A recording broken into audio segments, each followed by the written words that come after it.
from the sands of Dalmasca. Being a mischievous, mean-spirited beastie, mercifully lacking the intelligence to do any real damage, sproutlings are called cactites.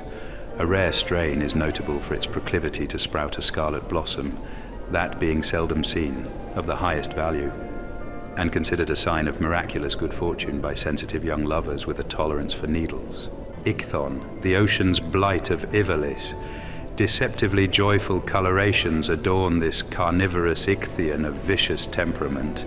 Of its armaments, the naturalist Merlos has called it a beast most fierce, it having a lower mandible which jutteth out like a war spear, this being used to rend and tear the flesh of its prey, and a voracious appetite quite exceeding its diminutive size. When feeding in shoals, they are known to devour large creatures such as the wild saurian in the blink of an eye. Sand wolves, the undomesticated predators of sand seas. Agile, swift, and keen of tooth, the wolf is the preeminent hunter, widely known to roam in packs led by an alpha. Though once they had lived in close harmony with mankind, fierce competition over prey brought man to shun and eventually revile them. Thereafter the wolves took to the eating of monsters, from this arising diverse strains of wolf, varying greatly in form and adaptation, befitting their diet. Wild saurian, the worm tyrant. Once lords of the land together with the other worm kin, a war with the gods dwindled their numbers to a mere fraction of their former glory.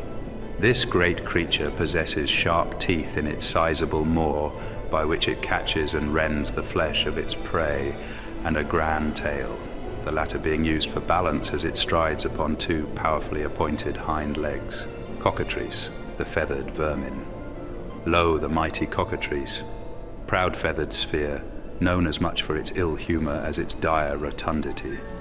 The great naturalist Merlos once remarked, "Live they in the sands and other arid climes, whereabouts they moveth in a rolling fashion most peculiar. Subsist they principally on small creatures and vermin, etc., for the incapacitation of which they disgorge a sticky saliva, thence devouring captured morsels only when appetite moves them. Swollen sacs containing airs are found under the surface of the skin, and when inflated, theses lifting the creature upon draughts, unseen, whence to espy suitable prey. Genoma entite, the tears for the sins of the gods. In the chronicles it is said that in time, out of memory, the gods fashioned here a paradise, yet man was ill satisfied and sought to cultivate the lands beyond. The soil was thus enriched, yet this gave rise to differences to greed, and greed to war.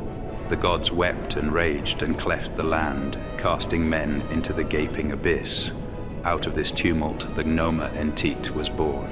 The Dive Talons, called the Pirate King of the Skies for its uncanny powers of flight and ability to strike silently with fatal precision. Its startling plumage is no evolutionary accident, being intended to dissuade dragons and other natural predators. Ironically, the sturdiness of these vibrant beast deterrents makes them highly prized for crafting and reinforcing cloth, attracting another kind of predator, the profit-hungry hunter.